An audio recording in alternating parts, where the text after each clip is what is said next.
Thank you all for being here. I know it's, Thursday afternoon. You might have better things to do than to come to a lecture, but I'm happy you're here with me. This is my first time in Peoria. I'm only going to be here for 24 hours, but hopefully I'll be able to come back and visit again. I'm an architect, live in Miami, and I have an office in Brooklyn. And I travel all around the country and around the world really doing this work. My practice is based out of we do mostly transportation planning, bicycle pedestrian planning. And we do a little bit of open space and public space planning. And we kind of backed into the idea of tactical urbanism and getting things done because we saw all of our plans just sitting on a shelf. And I didn't like that. We wanted to actually get things done. Most of our work, this is in St. Louis actually, we go into a city and we try to convince city leaders and residents that they should change their streets for bicyclists and pedestrians. So this is taking a full lane of traffic and adding on-street parking and a protected bike lane. And most of the time we're confronted with really angry people. They're angry city staff, engineers, the public at large, elected officials. So our task has been historically, how do we convince these folks that the rendering is a good idea, right? How do you impact this? How do you make this happen in the real world while also listening to the concerns of people who might actually have valid reasons to be upset? In my own career, going back, I started the first 10 years of my career, I was an architect doing actual buildings. Because I'm an architect by training and by licensure, but I don't actually do buildings. We do master plans, like I just said. But the first 10 years of my career, I was designing buildings. And then 2008 rolled around, and none of those buildings were ever built. I had like one beautiful cottage in Miami that took 5 years to build. The rest of the buildings were all 20-story skyscrapers, condos that never happened. So in my daytime, I was doing architecture, and then by night, I was an advocate. My role was to be the gadfly, to ask questions, emailing, Facebook, at the dawn of Facebook messaging our commissioners, like, why don't we have better bike lanes? This is a region of 3 million people, and we don't have real infrastructure for the people that are living here. And the continued growth of people coming to live here don't have ways of getting around except by driving in their cars. And I had lived in New York for college. I went to NYU, and I thought it was great. Came back to Miami and realized our transit's terrible. Can't walk anywhere, can't bike anywhere. The weather is tough, but there are pockets where you can walk, right? Why can't we do more of that? It was all just driving. So I did this at night, and around 2008, when our firm just kind of went away because we didn't have any more work, I realized that my passion was in transportation rather than buildings. And that I actually had an expertise in this after spending night after night going to city commission meetings and reading agendas and doing things that I'm sure many of you do in your spare time because I'm a city planning nerd and I like it. So I developed an expertise in this, and it just so happened that in 2009, around this time when the architecture practice kind of blew up, I was doing other things on the side, transportation planning wise, and just volunteering a lot. I was very heavy into activism. I went to New York City with my son over Memorial Day weekend. And it just happened to be the weekend that they did the test for Times Square, where they closed Times Square to traffic. And it was an architecture tour for me, so my son was like, there needs to be something in it for me, right? Like, take me to a toy store. There was a Toys R Us in Times Square at that time, so I had never liked Times Square when I was a student. Thought it was like crowded and too many cars, noisy.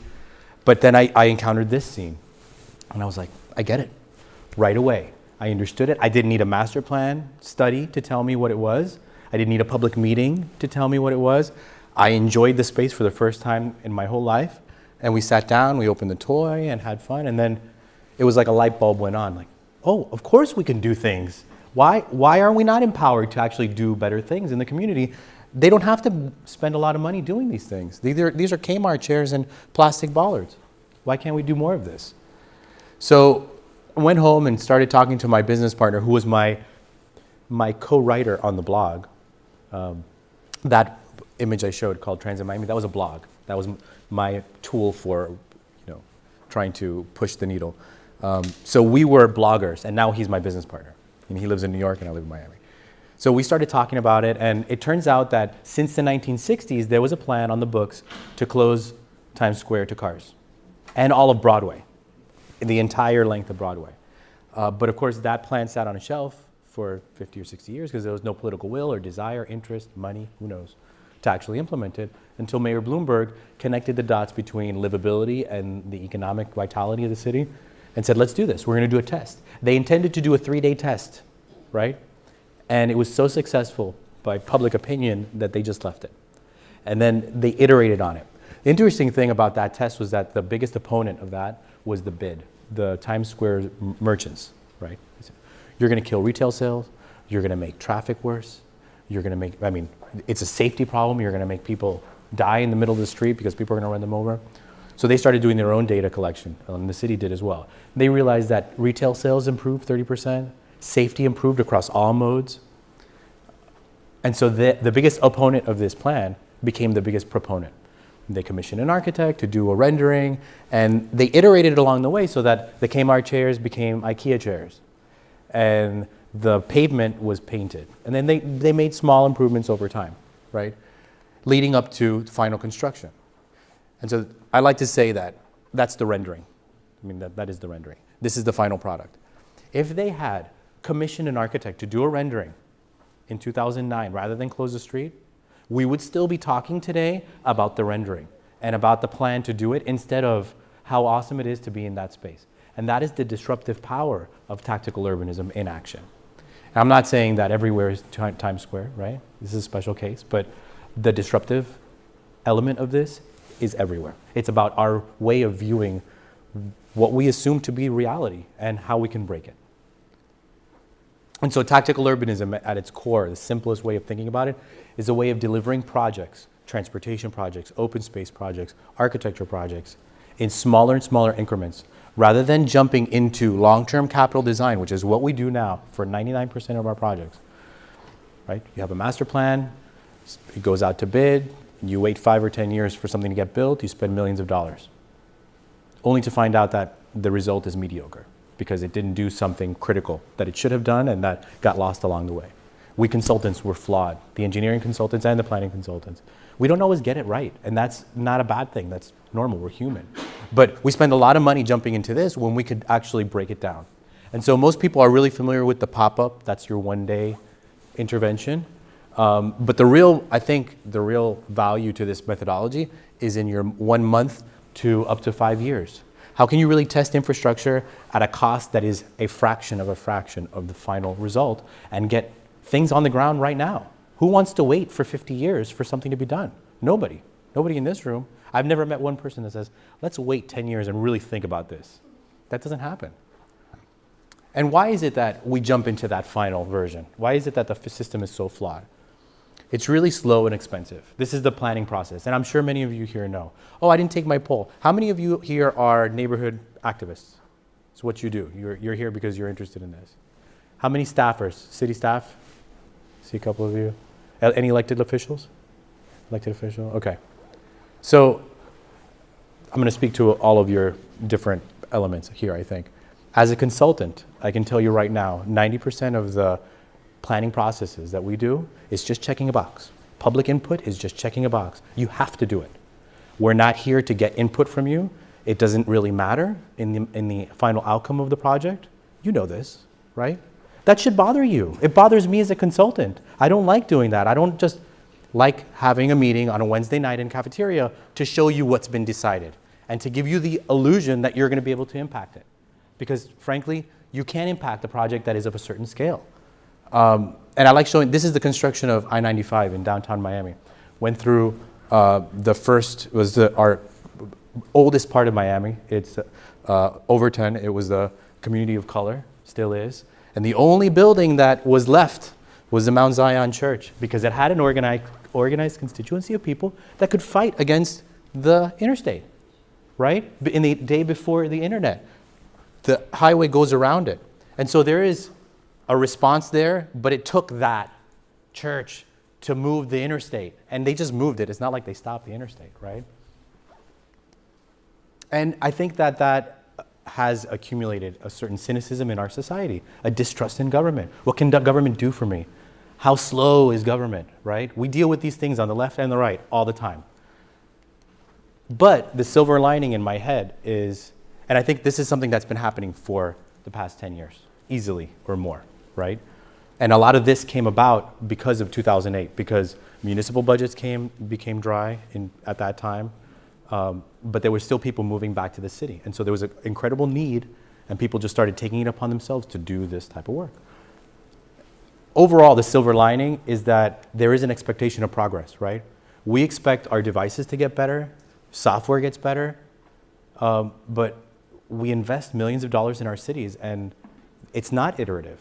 We're willing to put up with bugs in our software because we know that the next version that comes out in a month is going to fix that bug. It might create a new bug, but that's okay. So we've already been trained to think iteratively with all of our products. All these things go through prototyping and testing. Why don't we do that with our cities? We can do that with our cities. Let's not jump right into the final thing. So when we look at these examples of tactical urbanism projects, we find that they are inexpensive, they're temporary. That doesn't mean that you get rid of them. That just means that they're not meant to last for 50 years, right? Or even 10 years.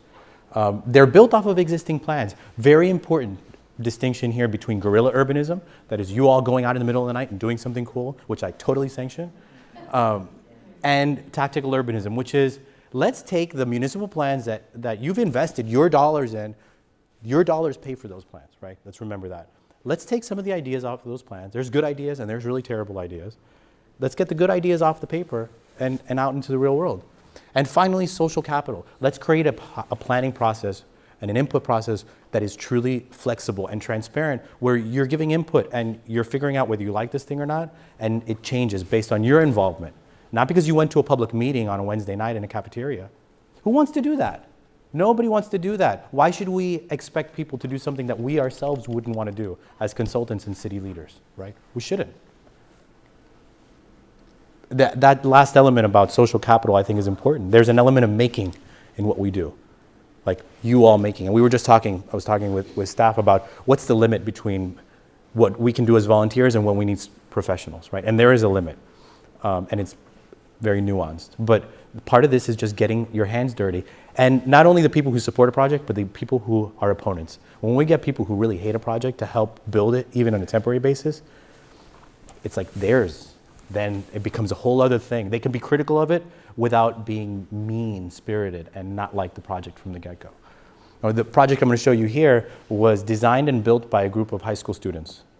And our involvement was just giving them a little bit of training to show them like how to do it, to do this presentation basically. In a classroom setting, we sat down around tables, they did a design, and they implemented it.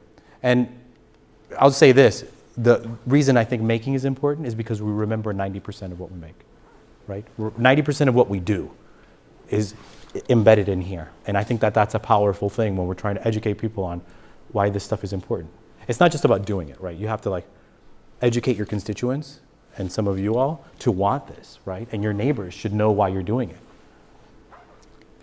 So this is an intersection that was designed by a group of high school students, implemented over a weekend for $15,000. Okay? I didn't even go to this intervention. I just showed them what to do and sent them out. And they had the support of the city engineer, who also was out there on her hands and knees painting. And I'm not going to say anybody can do this. It was a high school, design high school, but they identified a need. They called us up. They had funding. They had the support of the city. There's a train station across the street, and the high school's over here. There was not even a marked crosswalk here. So they said, this aligns with all of our, checks all of our boxes. It gets us infrastructure, gets us involved in the actual making of the infrastructure. And they're iterating on it. They realized that the paint was not the best quality, so they're going out and touching it up and giving it a little bit of more grain so that it's not as slippery. So there's an iterative quality. There are things that didn't work the first time around, but the city knew that going into it, and now they're going to make improvements. So nobody gets hurt, nobody gets upset about it. I think this is something that you should all think about as you're doing planning, because Anthony gave me a lot of your previous planning studies. You've been planned a lot. You've got a lot of studies about really interesting and heavy things, right? But they're all studies. If your consultants aren't giving you a roadmap to get to the final version, then they're doing you a disservice. You just wasted $100,000. Because Who cares what the 50-year vision looks like? Are we going to be here? No, probably not, maybe not. And by then, political winds have changed, different elected officials are going to be in office, and you have to change it all. You have to do another master plan. How many times have you done the same master plan over and over again? So we give the roadmap. What can you do in a year? That's useful. That's a really great use of your resources in our time and our consulting fees, because then you can actually go and do it. This is a Miami Beach master plan. They've already implemented a whole lot of this network because we told them what they could do right now, not what they could do when the state agency said they could and when they had a whole lot of money to raise the streets, and who knows, who knows where this is going to be in 50 years anyway.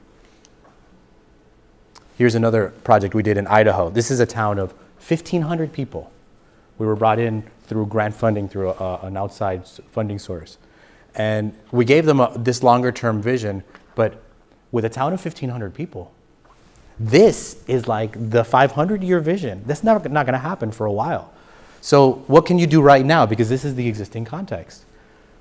So we designed a code for them that would bring in economic development by unlocking the interim uses. What can you do in the interim right now with a trailer, with a little shack? Things that they were already doing anyway. We were really brought in to help legitimize and codify the things that they were already doing to make it real. And you can imagine that a property owner of that property, this property, there was a trailer over here, brings out a really cute cottage and rents it out, and then brings out another cute cottage and rents it out, and then they can slowly redevelop their land and improve their lot in life. And all they had was a lot of land, and a vision. This is another cool project in Indianapolis, outside of Indianapolis, by a group called the Harrison Center for the Arts. Pre-enact Indy is what they called it. A Main Street condition where it's an empty lot after empty lot, parking lot, abandoned building. And they just started making frontage, temporary frontage. I don't care for the architecture, but it's still kind of cool.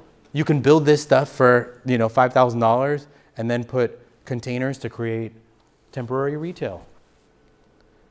They created frontage, street frontage. Oh, and the thing was that it was all based off of set design, right? They used the code allowed for set design, not for permanent buildings. And so they brought in a bunch of theater companies to help them build these sets. All the time, you should also recognize that there are these two systems at play. This is the land use argument. This stuff works in your compact urban areas, which you have a lot of already. I mean, I only drove around for an hour, and you have great bones here.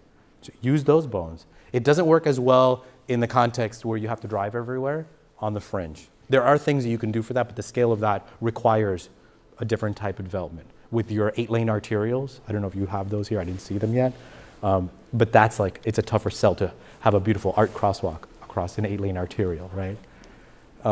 And the other reason to do it, these are the reasons, right? We talk a lot about firearm deaths.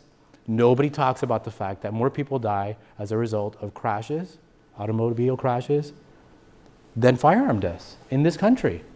That we have an imperative, a moral imperative to actually get something done.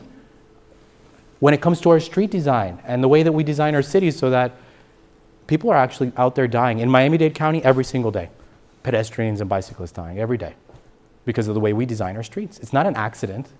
Don't call them accidents anymore. They're not accidents, they're crashes. It's like almost an intentional geometry thing. And when you think about these types of projects, it's more than pop-ups. You can do real infrastructure, trail infrastructure. I'm going to tell you the story of this project later. And it's all a way of testing before you invest.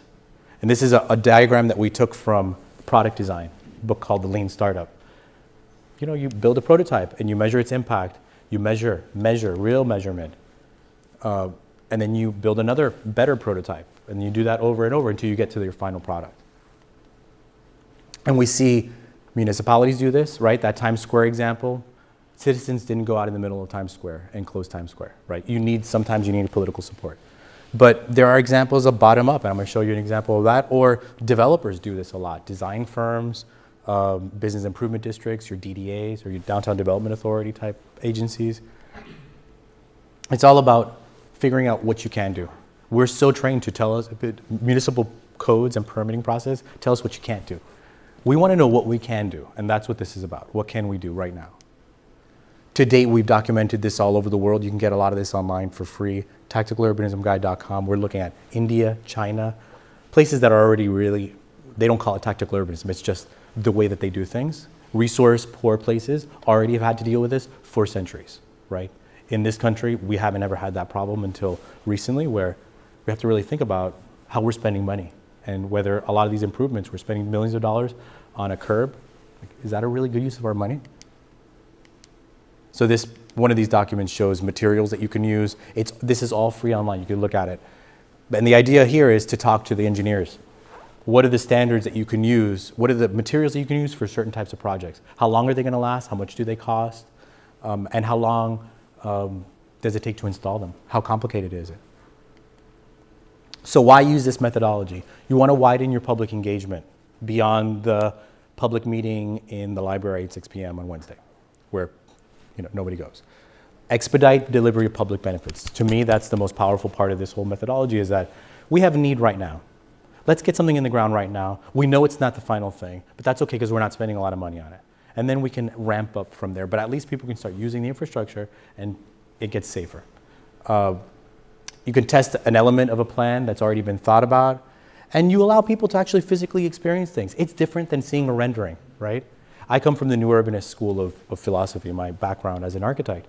We do beautiful renderings, but you can do things with a rendering that make it look a certain way. You can't make one of these photographs of a real life condition. You can't manipulate it. It is what it is. And when you're out in the world and you see the result, there's no arguing about it. It's like, oh, you were right. And a lot of times we find out that we're wrong. Like, you have to have the humility to accept that you don't have all the answers, and you shouldn't, really. So here, I'm going to go through 2 case studies. This first one is an example of large-scale trail infrastructure. So think beyond the parklet, right? You can do really big things with this methodology. The Ludlum Trail is a former rail corridor. It's a 6-mile abandoned rail corridor. It's owned by Florida East Coast Industries. This is Henry Flagler's railroad to Key West. The whole reason Miami exists is because of this line. It's been abandoned since the mid-2000s. And it's 100 feet wide. This segment is 6 feet long. It's been planned by every agency under the sun. The Parks Department, our local commuter rail, our metro rail, everybody had a say in it, but nobody ever actually asked the owner what they wanted to do with this land. They're a property developer now, because they have all this land. So their interest is, they have an interest. I'm not going to get there yet. From my days as an activist, I knew that this was here and it was going to be something great. So when it became time for me to buy my house, I bought right close to the trail because I wanted to be able to walk and bike to wherever I wanted to go. This trail touches 5 schools, as in has frontage on the schools, 2 major parks, our 2 largest regional parks, and also goes to the Metro Rail, our only rail corridor.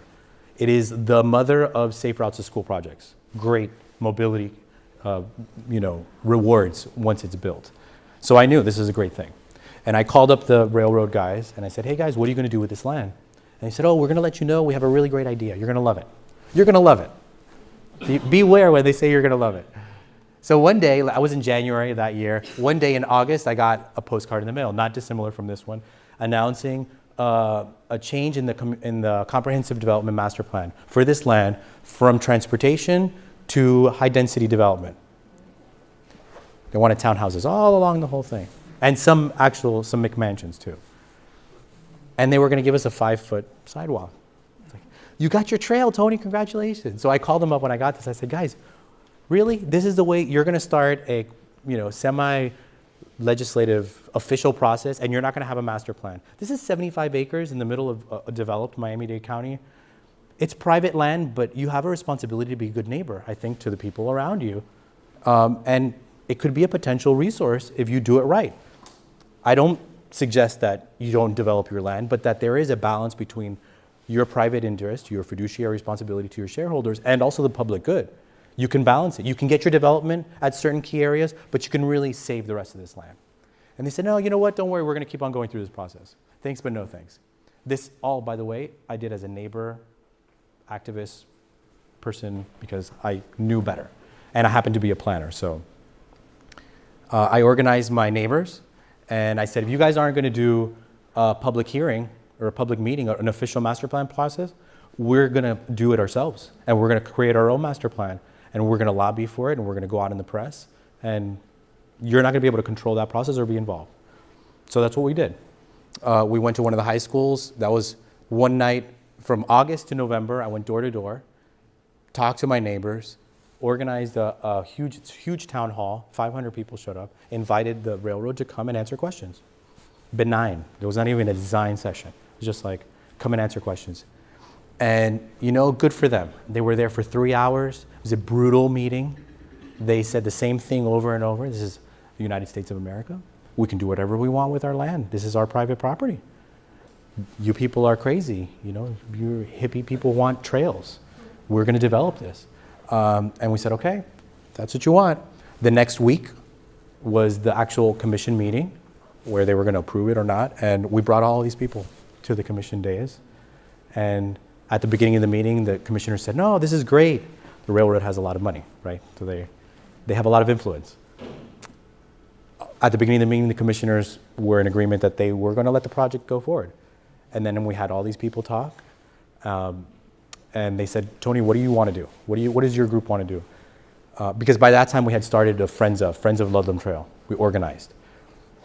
And we said, we just want a master plan process, a real process that balances everybody's interests here. And so that's what they did. They rejected the plan. Well, the railroad company withdrew their plan before it could be rejected. And they initiated a public process that the county controlled. It was the largest, most well-attended charrette in county history.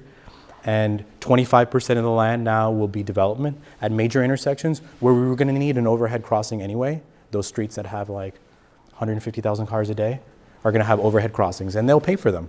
And there'll be trail-oriented development, so the trail will go through the buildings. And it only happens at 2 places. So the rest of the land is parked in perpetuity. Like, great balance of public good and private interest. But the day after that meeting, I got a phone call from the railroad company. And they said, look, we talked to our attorneys, and you had 500 of your friends who just went and spoke at the dais and said that they trespass on our land every day. They walk their dogs and they jog, and you know, they've been going there. They walk to school. We need to close every single intersection with fences and barbed wire. And I said, guys, didn't you learn anything from the past 6 months of acrimony and fighting? That's not the way that you do this.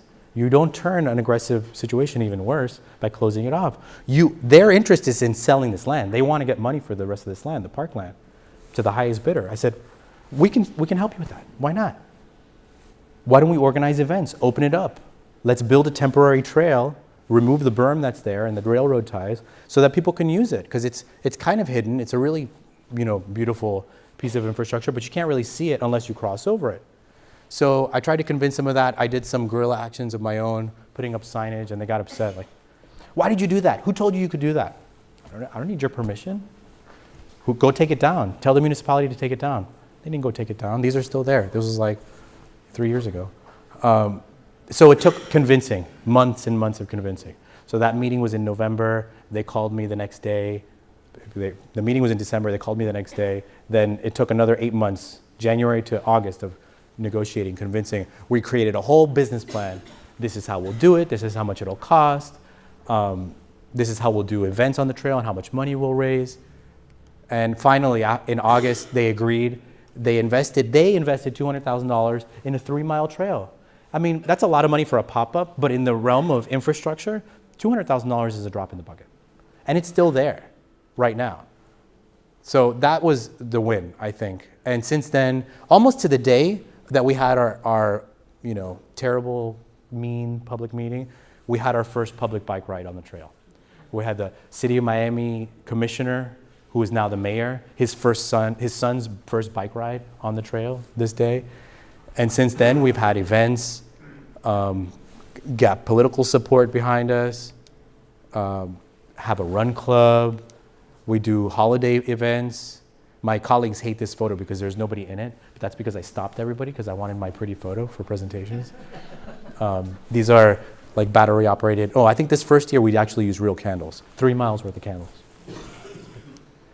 That's that same event. And we just do different cool events to get people involved, get them to really own the trail, to take ownership of it. And the PS to this story is we're trying to get the county, Miami-Dade County, to buy this land. And in the property sale process, they had to do soil testing and found contamination in the water. So after all of that, last month, they actually closed it off with fences because they have to cap it off. So it's like bittersweet. After 7 years of using the trail, now I have to wait until they do something, and they're negotiating it. I'm not involved anymore because it's too many chess moves, and I have a life. I used to not have any gray hair, a lot more hair before all this. It's a brutal experience. So that was linear trail infrastructure, bike ped infrastructure. Now I'm going to show you another example, also in downtown. This is in Miami, called Biscayne Green. And this is more, the other one was more of expediting delivery of public benefits, because I don't really care about the longer term plan. I just wanted to get something in the ground, so now I'm happy. This is more about showing people that the loss of parking in downtown Miami is not a bad thing. There is too much parking, and I'm sure you've heard this before in your time in Peoria. You know, there's just too much parking everywhere. But in downtown Miami, we've got a series of medians within an 8-lane road. This is US 1 as it goes through downtown Miami, separating 50,000 people living in downtown Miami from our beautiful 32-acre waterfront park. Nobody uses this park because they have to cross a highway and a series of parking lots to get there. Just crossing takes you 10 minutes. Why would you do that? And there's not even consistent crosswalks. You can see crosswalks missing here, here. There's crosswalks missing all over the place. They don't make it easy. It's like you have to really want to get there. So nobody does it. Here's what that looks like. This, by the way, this is a normal rush hour condition, level of service A. For those of you in the profession know, that means free-flowing condition. That's not great. For your downtown to have a free-flowing condition is not a good thing. There should be traffic here. Traffic is a good thing. It's like, it means that people want to be in your downtown. It means people are there. And so we have 4 lanes of empty lanes, right? For a long time, the Downtown Development Authority has wanted to do something with this asset, right? And in 2008, I did Parking Day in Miami, which is just taking a parking space and creating a park out of it. And I had a colleague, Ralph Rosado, who's a planner, and he said, Tony, that's great, but you're always saying that it should be something that is part of a plan, not just some one-off, park space. I said, you're right, you're right. So he cooked up this project to convert one of these parking lots into a park for a week. I should give him the credit. He got $10,000 to do this. And I participated also as a volunteer. This was just as a fun passion project. We did drawings of it. There's always a drawing involved. Got to be something beautiful that predicts the beautiful result, right? I'm a firm believer in that. And so here's that parking lot in the morning of. Again, look, this is the morning rush hour. Real bad in Miami. And then here's the afternoon. This is all live grass that was donated and reused after the project. Most of this was donated. The thing that we bought were the white chairs. Most of those are in my backyard now. Still, I accumulate a lot of stuff. My backyard is like crazy. So $10,000, where did the money go? Just scream it out. What do you think? Where did the $10,000 go? Where did we spend most of that money? Advertising? I heard something over here. The grass? That's it? Most of it went to pay for the parking. $7,000. Because the land is owned by the Miami Parking Authority. It's all bonded, which means that they owe a lot of money for that land. So we had to pay for the spaces as if they were, we got a deal on it, $7,000 for the week, but we basically rented out the space. But we had a great time, and we had programming. People came out of the woodwork. We set up a stage, and during the week, a gospel choir came out, a drama class came out. We just made a public space, and people used it, and that was like really great. But at the end of the week, when we were pulling up the park, we had people coming out of their buildings.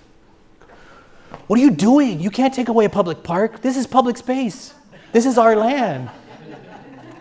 You're absolutely right. Write your letter to your commissioner. I don't live in downtown Miami, so I wasn't the constituent here. I did this just because it was a fun project. But you need to have people who are invested and spend their time doing this, right? You need to have a constituency of people that are doing it. And so from that time, that was in 2009, nothing happened. And it just kind of went on, and the DDA did plans, and more plans. So now they have their alternative, which takes 4 lanes down to 2 lanes with on-street parking. This on-street parking will account for 30% of the loss of parking in the lots. And part of what we were trying to show here was that this lot alone for the week, losing that parking didn't do anything. There was still ample parking elsewhere, and we didn't hear any outcry from the merchants or the people who lived in these buildings. Because anyway, these are all parking decks, 15-story parking decks. It's just a lot of parking. This is the most valuable land in the entire city of Miami, and it's parking. So in 2015, I did a presentation that a gentleman saw in Orlando, I think it was, and he ended up getting a job at the DDA. And went after a grant from the Knight Foundation, which we won, or he won, in 2016, to the tune of $250,000. And for this next phase, we were hired to do the work, and along with other consultants that did programming, like put on events in the space. And we did 2 lots for the month of January. This was last year. And part of the idea here was to show off all of those activities that are found in parks, but that are not in downtown Miami. The park that we have here is used primarily as a music venue. It's not like, it doesn't have any normal livability things like a playground or a doggy park. They try to extract as much revenue as they can from that space, which is fine, but there's no livability element. So we designed the 3 lots to include a doggy park and a playground, and then just an unprogrammed plaza space. And then also part of this, what I didn't tell you in the first round was that there's an elevated metro mover. It's like a rubber tire elevated transit system that goes through here above this infrastructure. So part of it was also improving the infrastructure and also proving that if we reduce the lanes to 2 lanes, that nothing would happen with traffic. It would be fine. And we put the on-street parking up there too. So part of this is understanding that there's an art to it. There's a drawing element. You have to make it beautiful and striking for people to really say, I like that. It can't just look like it was put together by a couple of people in the middle of the night. The most successful of these projects, if you're going to do them, they have to be beautiful and get somebody's attention. And art is one of the best ways of doing that. Scale is also. When I show people those photos of the beautiful trail and its length, there's nothing beautiful about it other than the fact that it's big and it's impressive, right?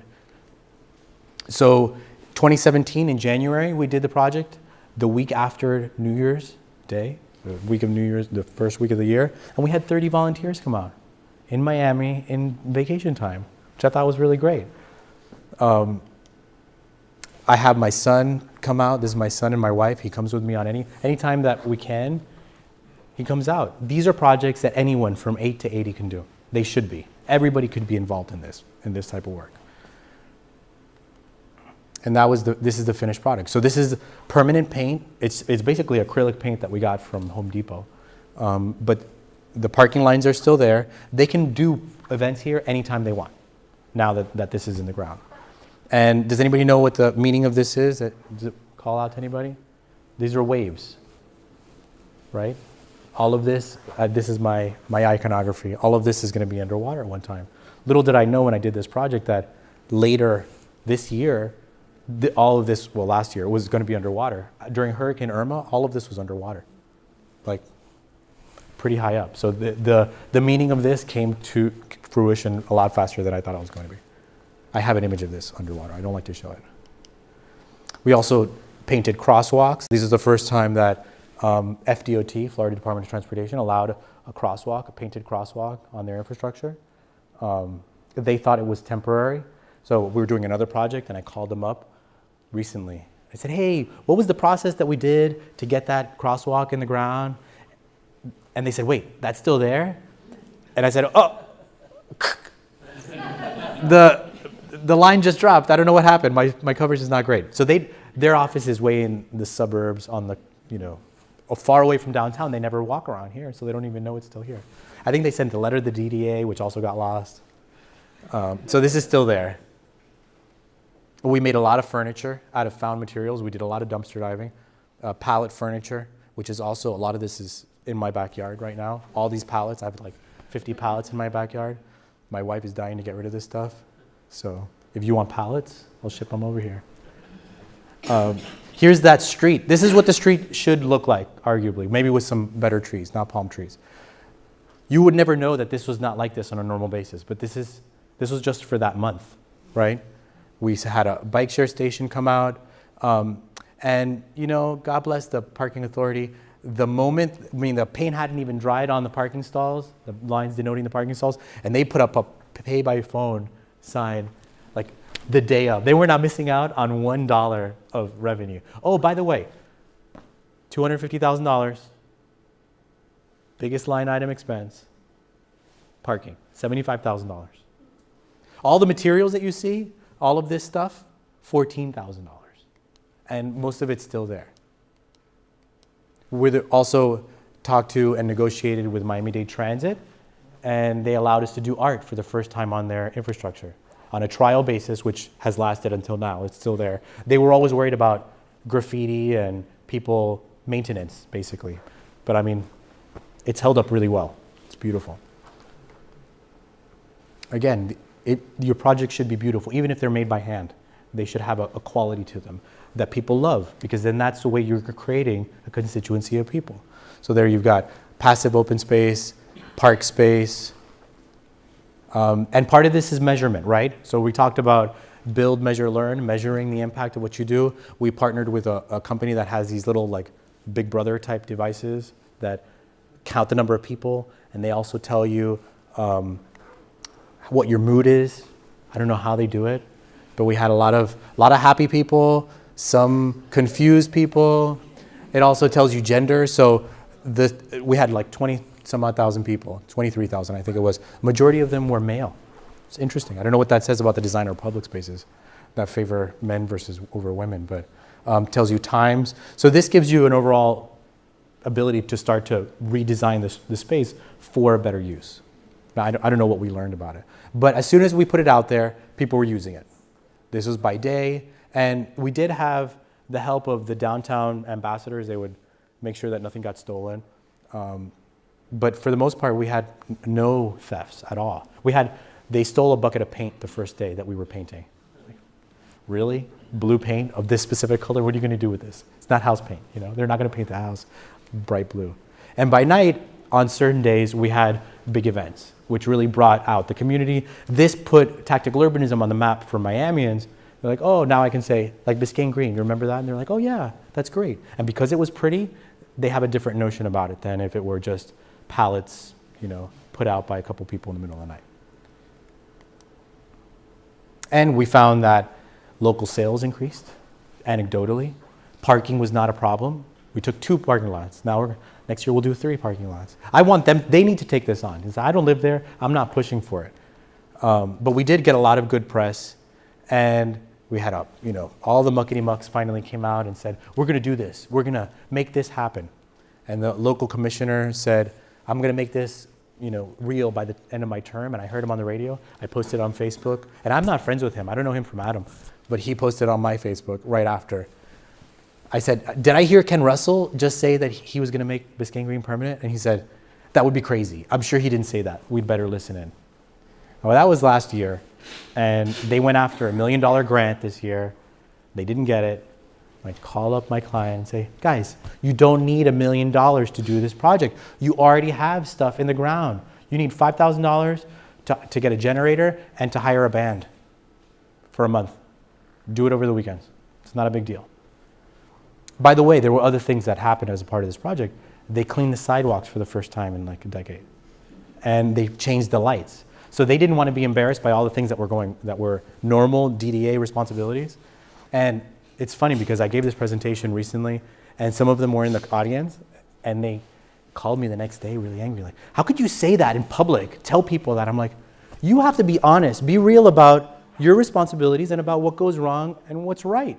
And that's the only way that you can actually improve the operation of your agency in service of the public. I'm not gonna lie just because I'm out here. You have to be real about what you're doing. They're like, but people, they're not gonna give us the $1 million to do this project permanently if you say things like that. You don't need $1 million. So, I'm gonna go through a few tips and then we can have question and answer. The first one, I think, and I just went over a lot of things that were left behind as part of Biscayne Green. Leave something behind. If you're going to spend money on it, from $10 to thousands of dollars, leave something behind that can be reused or that is a permanent thing, even if it's temporary, right? Drawings matter. Every single thing I've shown you had a drawing or some sort of a thought document behind it. Now, this is a drawing a project we just did in Miami Beach where they closed this street permanently to make a beautiful plaza. Now, this is going to take a lot of infrastructure to do, but the first thing that they could possibly do was just close the street. So we designed this mural, and if you design something beautifully, this is your first chance to do that iterative testing. In New Urbanism, we say propose and dispose. Propose something, look at it, see if it works or not, and then dispose if it doesn't work. It's the same. This is the build result. I just got these yesterday. So the colors are a little bit different, but it's still pretty awesome. It's based on an Art Deco design, which is very strong in Miami Beach. And part of that is, when you're doing these things, programming. You have to have people inhabit this space. Most of the pictures I'm showing you are empty because I like to show the finished product without people. But this is the more successful photo because people are actually using it. If people don't own it and don't love it, then it's not a success. Listen and make changes. And I think this is something that comes up again and again in our work as planners, as city representatives. We commission a plan. You commission a study that wants to do something. On this is a project we did in Arkansas. The client wanted a protected bike lane on a street that had 700 cars a day. I could lay down in the middle of the street for hours and nobody would come. You don't need a protected bike lane on that street. And I told the client, you don't need it. You don't need it. Push back when there is no need for a project. And more than that, I went door to door to all these people. When you do these projects, you have to do that. Face-to-face communications. No email, no newsletter, Facebook, that's all baloney. We live now the way we lived 2,000 years. We communicate face-to-face. There's nonverbal communication. You say things via email you would never say to a person's face. There's a courtesy there. And so going door to door, I talked to this woman, Lisa Clark. She had a beautiful historic house, beautiful garden. And I said, Lisa, what does your street really need?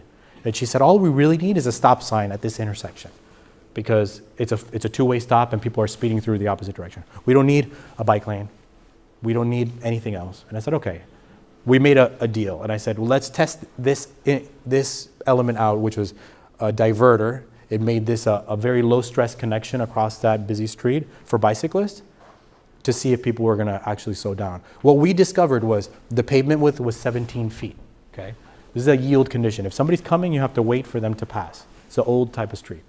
What we discovered was this didn't allow people to make a right turn, so this became a one-way street. One lane, 17 feet. So where people before, we measured, right? We got data from the city. Before people were going 20 to 25 miles an hour. After they were going 40 miles an hour. We just made the problem really bad. So we knew right away after 2 weeks, we said, Lisa, just pick up all the planters, take them away. They washed off the green paint, it went back to its normal condition, and we gave her a stop sign to put up so that she got what she needed. It's a $15 stop sign. You can get a stop sign online. So. That stop sign came from the stop sign shop, just so that you know. Your city has a sign shop, by the way. I don't know if you knew it. It's pretty awesome. Move beyond parklets and pallets. You could do real infrastructure. This is a sidewalk extension in London. London has a whole guide that will help citizens do this type of infrastructure. Sidewalks come up time and again in my presentations and in this work as one of the greatest needs and most expensive things that we can do. All over the world. You could do sidewalks out of the same infrastructure, same materials that you make pallets out of, maybe a little bit better quality, and flush with the sidewalk. This is basically a pallet without any vertical element. But you just create double the size of the sidewalk. And you made it pretty beautiful too. And look at your past studies for good things. This is your bike plan that was recently completed. And it's got a map that says road diet potential. This is one of the few drawings that I found in your hundreds of thousands of dollars of consulting fees, studies, that was actually like useful and really good. Like, okay, we could do something with this. These are streets that you have way more capacity than you need. You could start to do something good on them. So talk to your engineering folks. They're all in this side of the room for help on that. expect things to go wrong and make changes. So I've said it before, I'm going to say it again. Be humble when you approach a project. You don't have all the answers. Staff doesn't have the answers. Consultants don't have all the answers. But when we can test out that infrastructure, we can all come to some sort of an agreement about what works and doesn't work. So this is a project that we did in Burlington where the fire department said, you're making those lanes too narrow between the parking and the lanes, and our equipment is not going to fit. They wanted 2 extra feet. And we were like, that's ridiculous. Let's go test it out. So we tested it out, and we were both wrong because they didn't need 2 extra feet. They needed 6 inches extra. But we noticed they needed 6 inches extra. So we changed our plans. They became the biggest proponent of the plan, and now we can move forward with these plans. Rather than have it stuck in review for the next 2 years with fighting over standards that were created in Cleveland like 10 years ago. And don't copy and paste. I think what's going to work here and what's special about this place is special about this place. Look to your history. Look to the context that you live here, what's going to work, versus in Miami, things are different. This is another project, another mural project that, I don't know if you can pick it up here.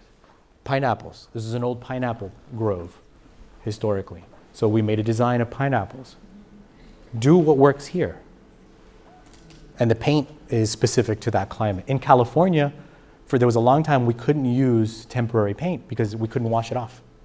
We had to find other ways of doing these projects because they were in a drought for like 10 years.